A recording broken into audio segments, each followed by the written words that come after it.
Did you ever hear the funny review of the man who ate sugar-free gummy bears at the airport? Oh, you haven't? Let me read it to you now.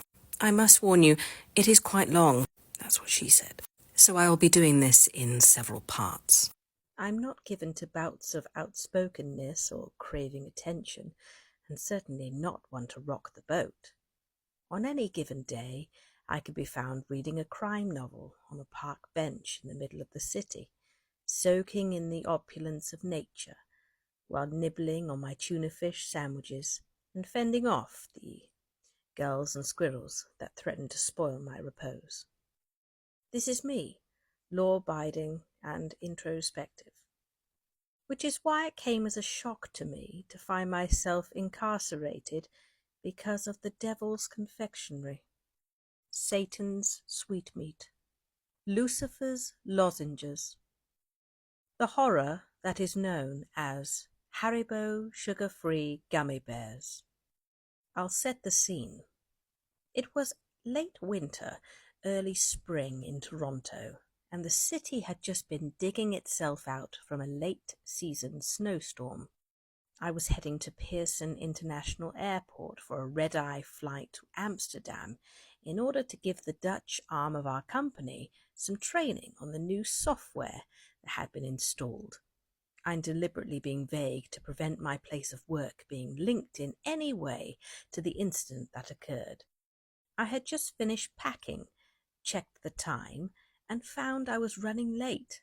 My flight was at 7:10 p.m., and it was now almost 5.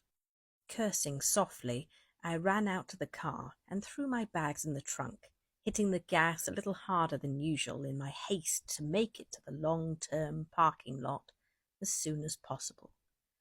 Luckily, traffic was light on the 401, and I made it to the airport in record time. But I knew that my chances of making the flight was still at risk if I didn't use my time wisely. I hadn't eaten since lunch, and I was feeling a bit hungry, my stomach rumbling loudly in protestation, which caused me to look around at the other travellers rushing past me in the busy terminal, mortified that my bodily noises might be heard by others. I briskly checked my watch and decided that I had enough time to grab a quick snack before going through the baggage check and security, and would get something more substantial once I was airside. I spotted a vending machine nestled in a relatively low-traffic corner of the terminal and rushed over, already pulling out my credit card and mentally assessing what I had a craving for so as to save time interacting with the machine. My eyes scanned the colourful array of confection quickly, coming to rest on a tantalizing rainbow-coloured bag of gummy bears with the simple white and red logo Haribo emblazoned across the bag in what appeared to be a slightly tweaked, rounded font. Now, I'd like to pause here in the story for a moment to underscore the importance of making proper food choices. I was hungry. When you're hungry, you should eat food. Food is defined as a nutritious substance that people consume to maintain life. This is what food is. These days, the definition of the word food has been bastardized, and the meaning has been broadened to include any material that can be ingested or rather chewed and swallowed without causing death or severe illness. Haribo sugar-free gummy bears are not food. They're not even from this planet. I imagine their origins being conceived in a boardroom in hell by a top team of creative pain administrators with senior-level demons rubbing their hands together in a ghoulish delight as hell's chief chemist slowly lifts the veil on their new creation. The point here being, I made a very, very, very poor choice. I pushed the button and the vending machine ejected the brightly coloured bag into my awaiting hands. I had always liked gummy bears. They were bright, but rather innocuous. They weren't overly sweet, so as to become cloying. And, of course, each candy came in the visage of a rather happy, docile bear, reminiscent of the pictures one's mind eye holds of all anthropomorphic bears, from Yogi to Winnie. The way I figured it, I was taking a bit of a holiday from life, so I could relax my regimented daily schedule a little to allow for some frivolity.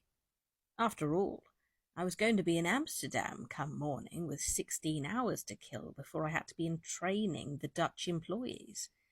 Maybe I would take a trip down one of the coffee shops in the red light district and really let my hair down. No, I wouldn't do that. I would see that the area of the city from the bus as I went to the hotel, where I would eat at the hotel restaurant and drink sparkling water. So I better enjoy the gummy bears, my one extravagance, to commemorate my break from routine.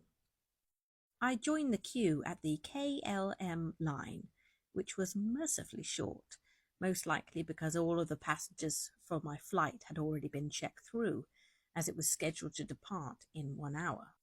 I checked my watch again, frowned, and absent-mindedly opened the bag of the Haribo sugar-free gummy bears and began to munch on them as the line slowly advanced. To be fair, they tasted fine, just like every other manufacturer's brand of the colourful candy, and they were sugar-free to boot. This is what made the whole incident that followed so baffling.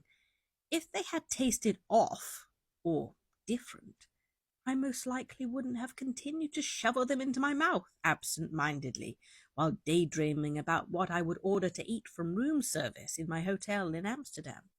As I gave the attendant my e-ticket and she weighed my bags, the first of the pains began in my stomach.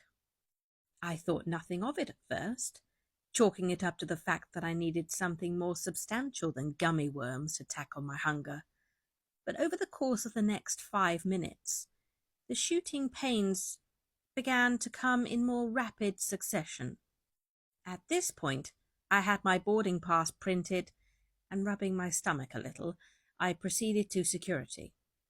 I briefly entertained the thought of trying to find a restroom before going through, but at that point my discomfort was manageable, and I didn't think it was going to get any worse, certainly not within the amount of time it would take to clear security.